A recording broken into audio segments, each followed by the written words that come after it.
Madame, Monsieur, bonsoir. En ce moment, dans les vestiaires du Parc des Princes à Paris, le cœur de 11 garçons est en train de battre un peu plus vite et à l'unisson le cœur de millions de Français avant cette rencontre France-Hollande qui décidera ce soir des chances de l'équipe de France pour se qualifier ou non pour la Coupe mondiale de football. La rencontre, comme vous le savez, est retransmise en direct sur Antenne 2 juste après ce journal.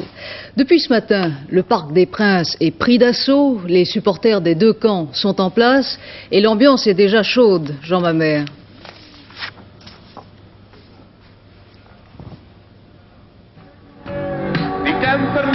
Une journée commencée très tôt pour les supporters hollandais, une journée pluvieuse ou plutôt arrosée, enfin, comme vous voudrez. C'est à près de 10 000 qu'ils sont partis ce matin de différents points de Hollande, en bus généralement. L'occasion enchantante de découvrir pour eux Paris et ses inévitables embouteillages, et ce dès 16 h. Le centre de Paris aujourd'hui, c'est vraiment le Parc des Princes. Il est 17 h aux alentours du stade et le marché noir, comme toujours, bat son plein. C'est des places pour vous Et vous les avez payé 30 francs? Pourquoi oui, j'ai fait la queue toute la nuit. Faut passer la nuit. Hein. J'ai fait la queue toute la nuit. Hein. Faut le faire. Hein. J'étais à 7 h du matin. Hein. Ça fait un bon rapport quand même. Ça. Bah non, à 4 h, c'est pas cher.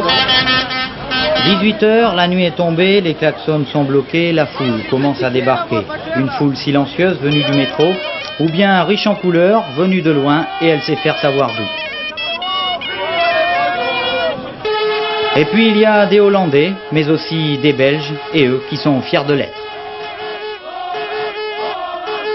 Ah oui, Bruxellois. Pour le match. Ouais. Et qui gagne? La France. La France gagne. La France. 2-0. 2-0. Bravo. 2-0. Oui, monsieur. 2-0. Et moi, je porte les chefs françaises. Et voilà. Bravo. Tout ce bon monde, longtemps parqué à l'entrée du stade, vient à peine d'être libéré, mais ce qui importe maintenant, c'est bien sûr d'être chauvin. Allez, il est là, celui qui va gagner là. Allez, profitez. Hein. La tâche promet d'être rude pour les Français. C'est un peu de l'honneur national qu'ils auront au bout du pied. Alors Thierry Roland, l'enjeu on le connaît. Un dernier pronostic, est-ce qu'on a une chance? Ah, eh bien oui Christine, j'espère que nous avons une chance. Je pense que même nous avons une première chance. C'est un match très difficile, sans doute le plus difficile de toute l'histoire du football français, sans employer de grands mots. Et je pense que le public ne s'y est pas trompé, car sur les images que vous venez de diffuser, sur ce reportage de Jean Mamère, eh bien, on sent vraiment que toute la nation est derrière son équipe de football. Certes, il ne s'agit que d'un match de football, c'est vrai, il y a des choses beaucoup plus importantes que cela dans la vie d'un pays ou dans la vie du sport tout particulièrement. Mais enfin, je pense que le match de ce soir est très important, et je pense également que l'équipe de France, disputant ce match à Paris, devant son public, devant un public qui va être chauffé à blanc, à n'en pas douter, eh bien l'équipe de France est armée pour faire ce qu'il faudra pour gagner.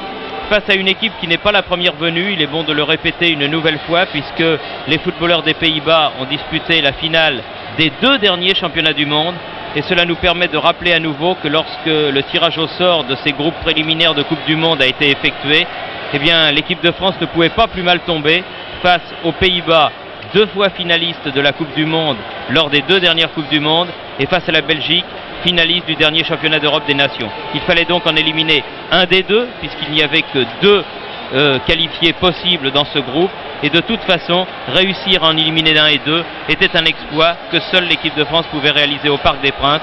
C'est ce que nous attendons d'elle ce soir, à partir de 20 h 30, au coup de sifflet de M. Garrido, l'arbitre portugais. Bien Thierry, merci. Nous vous retrouvons donc dans 25 minutes très exactement.